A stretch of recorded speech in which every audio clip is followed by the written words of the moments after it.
Hello and welcome to World Talks here on TVP World. My name is Kalczyńska. An extremely difficult meeting ahead of Ukrainian President Volodymyr Zelensky as he arrives in the White House just hours after deadly Russian strikes killed at least 10 people, underscoring the high stakes of his visit. His meeting with Donald Trump, whose last encounter with Zelensky ended in acrimony, is expected to center on a controversial U.S. plan to trade Ukrainian territory for security guarantees, with European leaders rallying alongside Zelensky in a show of solidarity. The outcome of today's talks could reshape the future of the war and the unity of the Western alliance. In this pivotal moment for Ukraine and Europe, we're joined by Stephen Moore, founder of Ukraine Freedom Project, to discuss the potential scenarios. Hello, Stephen, and thank you for being with us. Of course, great to be with you for sure.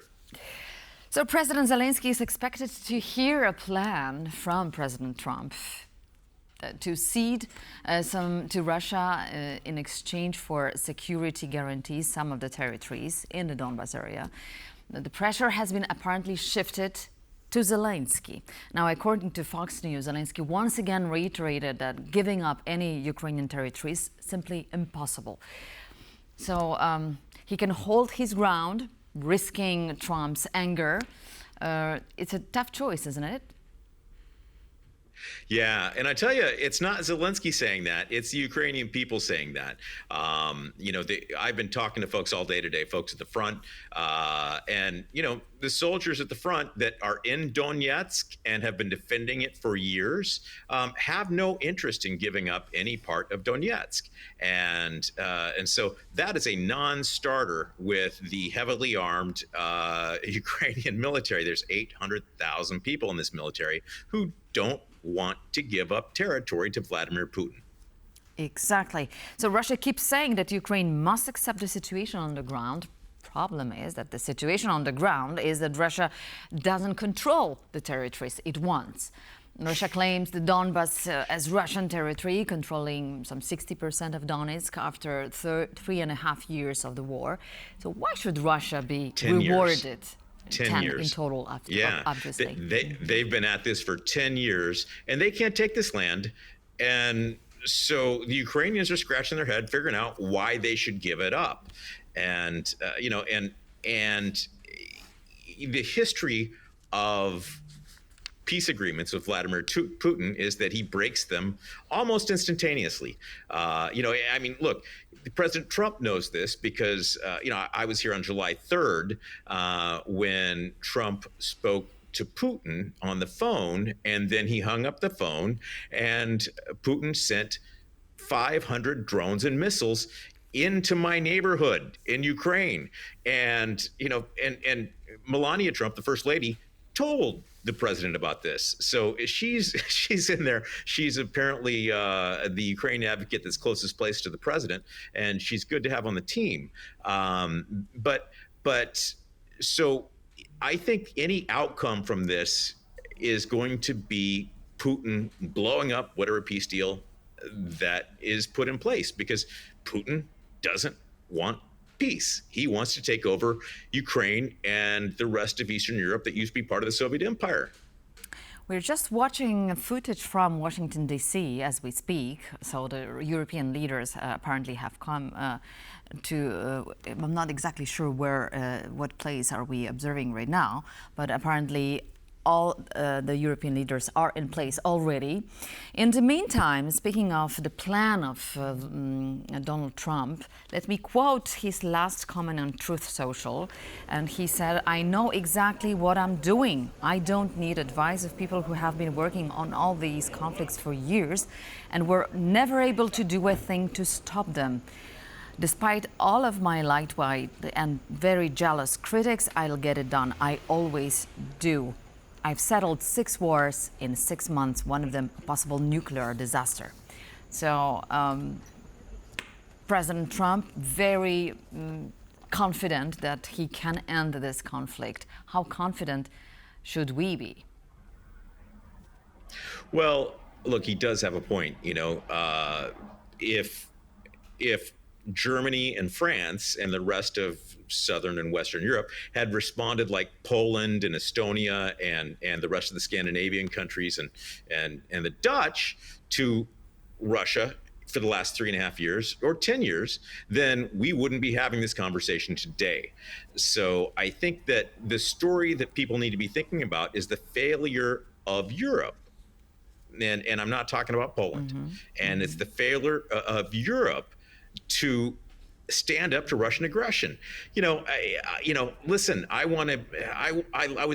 love this show of unity. I love all these Europeans coming to see Trump at the White House. I wish it would have happened about 2 or 3 years ago, because Germany and France have both sent enough payments for liquid natural gas to Russia to fund every Shahed drone that flies by my window here in Kyiv. So to me, it would be nice if the Europeans, Southern and Western Europeans, had wanted Ukraine to win at some point in the last 3.5 years. Exactly. So let's just talk a bit about this unity you've just mentioned.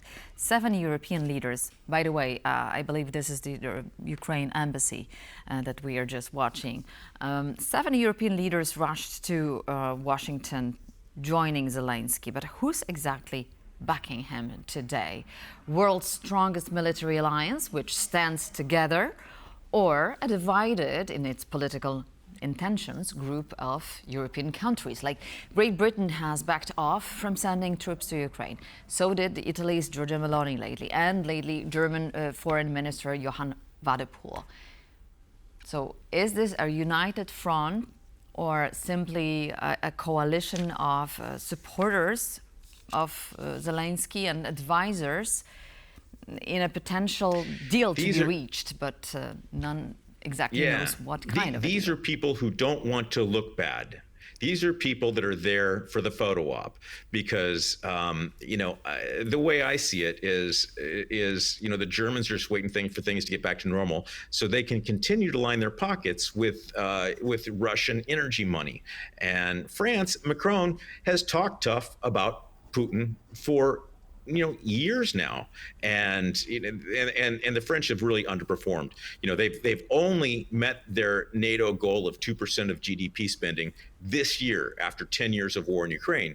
So again, the military leader of Europe is Poland and Estonia, and the Scandinavia. I love this BN8. I think that's great. And I think that it's going to take some sort of massive effort by the countries that are willing to protect Europe and defend themselves that's going to make a real difference here in Ukraine.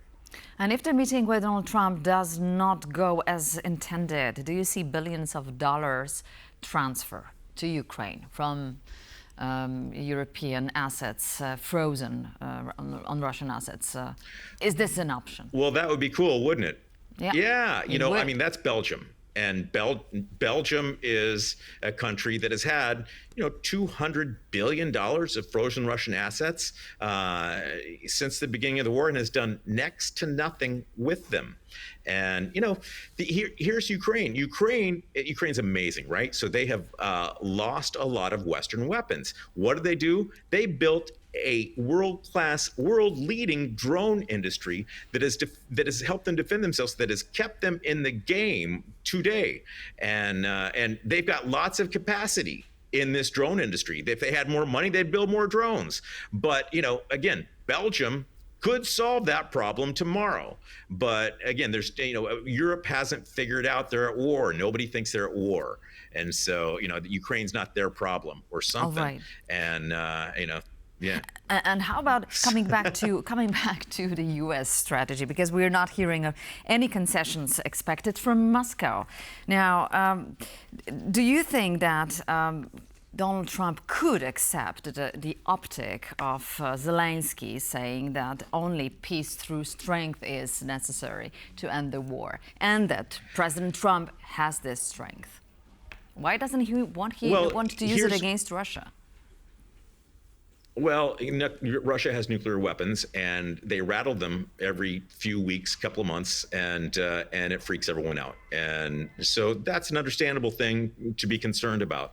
But yeah, as you point out, Putin only respects strength. And so if you're dancing around his nuclear weapon threats, that's not going to work. And so here's the things. Here's the dynamics to watch. Is that there is the irresistible force of Trump's desire to end this war. He wants the Peace Prize or whatever it is he wants. And then there's the irresistible object, the immovable object of Vladimir Putin's desire to take over Eastern Europe. And those two cannot exist at the same time. And at some point, Putin has to make some sort of concrete move that will cause him not, he's still attacking Ukraine today. So when Putin has to make a move that will keep him from continuing to attack, at that point, this will fall apart. All right, Stephen Moore, founder of Ukraine Freedom Project, has been our guest this afternoon. Thank you so much.